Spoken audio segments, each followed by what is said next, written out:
coffee beans. Hi, Joseph Rittenhouse here. I'm still in Vietnam. I'm still managing my rental property and my partnerships from Vietnam. I wanted to dig into a couple more words today because I've been thinking about it, and I'm in a new economy. The tax rules here in Vietnam are different.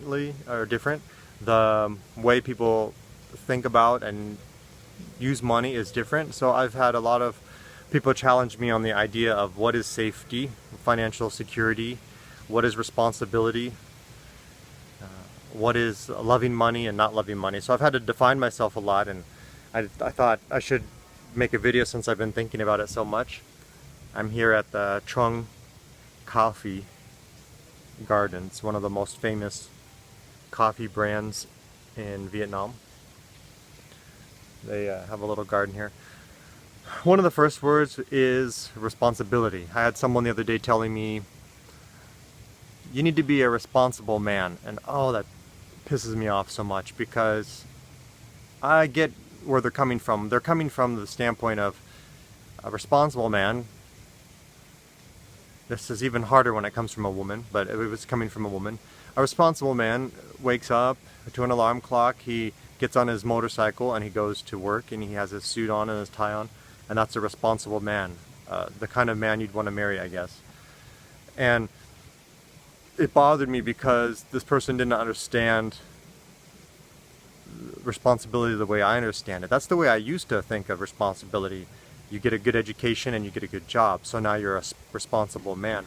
But then as I continued to educate myself and learn from people who are more mature than me, more experienced, more wealthy than me, I learned that responsibility is actually much more broad than I originally thought. And if I'm just going to work every day, that's actually not a very responsible person.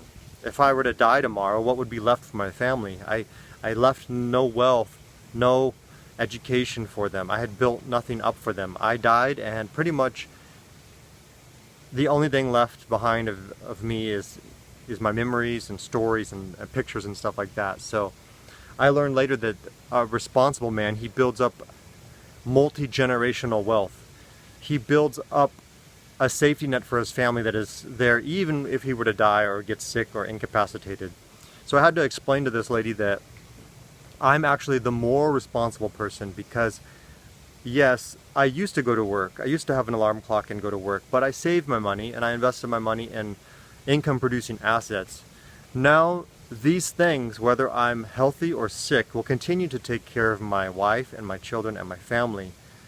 Or even if you don't have a wife and kids yet, I don't have a wife and kids yet, a responsible man would start to build up these systems and put them in place so that if I were to become sick or incapacitated, my wife and my kids would still have income as if I were perfectly healthy and going to work every day. If you were to die and not have a wife and kids, your money, your income, your resources would go to take care of your family. So a much more mature way of thinking about the word responsible man is, I feel like this, where I'm putting systems in place that will take care of my family for many generations, take care of my wife and kids for many generations. So that is my new definition of responsible. It kind of also goes into the word, you're not safe. It looks like you're just kind of going around the world, traveling around. Doesn't seem very safe, when actually take out traveling around the world and put in debilitating disease or debilitating illness or injury. I could have been in a wheelchair for the last 2 years. I could have been in in a coma. I could have been in a coma for the last 2 years, and my family would still be getting checks every month from the rental property and partnerships that I have, taking care of them. That to me is safety. Right now I know that if I were to go into a coma, my family or my wife and my kids would continue to get money. They wouldn't even need me. They could even take some of that money to take care of me in the hospital. So to me, that is the true meaning of safe, the true meaning of being a responsible man. The word lazy, I do joke around and I say that I am the most lazy person. I am the laziest investor. And actually being a lazy person has been a benefit for me. The definition of lazy is someone who likes to take a break before they get tired. And I've never liked having to work hard, and I always wanted to find a better way to do things, and that's kind of what led to my financial success, was finding a better way to make money without working so hard. It might look like I'm a lazy person. I don't use an alarm clock very often. I'm usually in really beautiful, comfortable places. Right now I'm in this garden drinking coffee, but actually I work very hard. I just work differently. I want to work smart. I don't want to work hard, because I realize how capable your brain is. You're very capable, and for you to be out,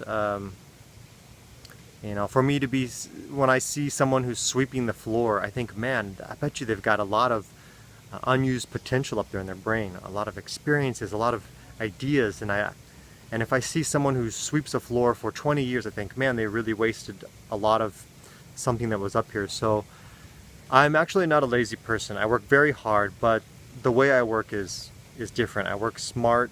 I don't work hard. I used to work for other people's companies, and help them produce a majority of the income. Now, the way I work, it is solely to produce income from me. I wake up and I'm reading, writing, planning, writing documents, completely for me, completely for my family and my own income, security, and responsibility over my own family. Talking about being a student, the word student, what is a good student, what's a bad student? Well, I'm an okay student in the traditional sense of the word, like going to college and going to school. I'm an okay student. My grades were B's and C's in college. I think my GPA was 2.7. I love school. I love learning. And in my heart, I know I'm one of the best students. It's just that school was not, they have a certain curriculum they're supposed to teach, certain tests they're supposed to give. And I did okay, and I liked school, but what is a good student? Is a good student someone who can take tests very well? Is a good student someone who gets into a very prestigious school? Well, there's plenty of research, and we're starting to find out that it's actually the students that make the school good. It's not the school that makes the students good. That if you go to a very famous university, the school is probably famous because a lot of smart people from smart families went there, not that the school made them smart. So we could argue that they were good students to begin with, that the school didn't make them a good student. And I would argue that I'm a good student because I love learning just for learning's sake. But if you were to put me into a traditional school, I might get okay grades. But just let me loose, give me all the books, papers, and pens, and travel that I could want, and I'll really enjoy learning all kinds of things, because I love learning, just not so much in the traditional classroom. And actually, I learn more now than I've ever learned in my life. I read more than ever. I write more than ever. So I am a good student, but not necessarily in the way that we were taught a good student looks like. Prestigious university, a lot of awards, writing research journals, research articles, something like that. And finally, interesting idea is money. Think about this. And this is how I think of it. I love money more than most people, but I also care about it less than most people. I love money more than most people because I study it almost every day. The ideas, the principles, the thoughts, the culture surrounding money, what it represents, how to use it, what it means. I study that almost every day, and it's very interesting and fascinating to me. At the same time, I care very little about money. And the reason why I try so hard to get my money under control and manage it is so that I could just not care about it. Once you can get that part of your life taken care of, you know how to work with money, then you don't have to worry about it so much. It's like walking. You don't think about walking every day. When you were 2 years old, you learned how to walk, and you don't think about it that much anymore. It's taken care of. Your ABCs, learning how to how to speak English. You got that handled. You took care of that a long time ago. So we don't want to be waking up every day thinking, how do I walk? How do I speak English? And I forgot my ABCs today. So me growing up, part of growing up and becoming a financially independent person was just realizing, let me get this money thing taken care of. I don't want to think about it every day. I want to know how to be so good with money that I've got it handled and I can manage it almost without even thinking about it. So in one sense, I love money more than you because I study it so much and study it so deeply, and I'm financially independent now. At the same time, I don't care that much about it. I don't wake up every day to go make money. I don't drive 2 hours to and from work to make money. I don't go to work for 8 hours. That's such a big part of your life that I would even argue that the person who works 9 to 5 loves money more than me. I just wanted to get it handled and move on with my life and be learning about bigger, broader concepts. I didn't want to be waking up every day thinking about how am I going to get a paycheck and how much am I going to get paid next time. To me, that kind of person is the person who really loves money. So I went over a couple more words with you. What is responsibility? What is safety? Who is really lazy? What is a lazy person? Who is a good student? And who really loves money? What is loving money and what is not loving money? I'm gonna go finish my coffee.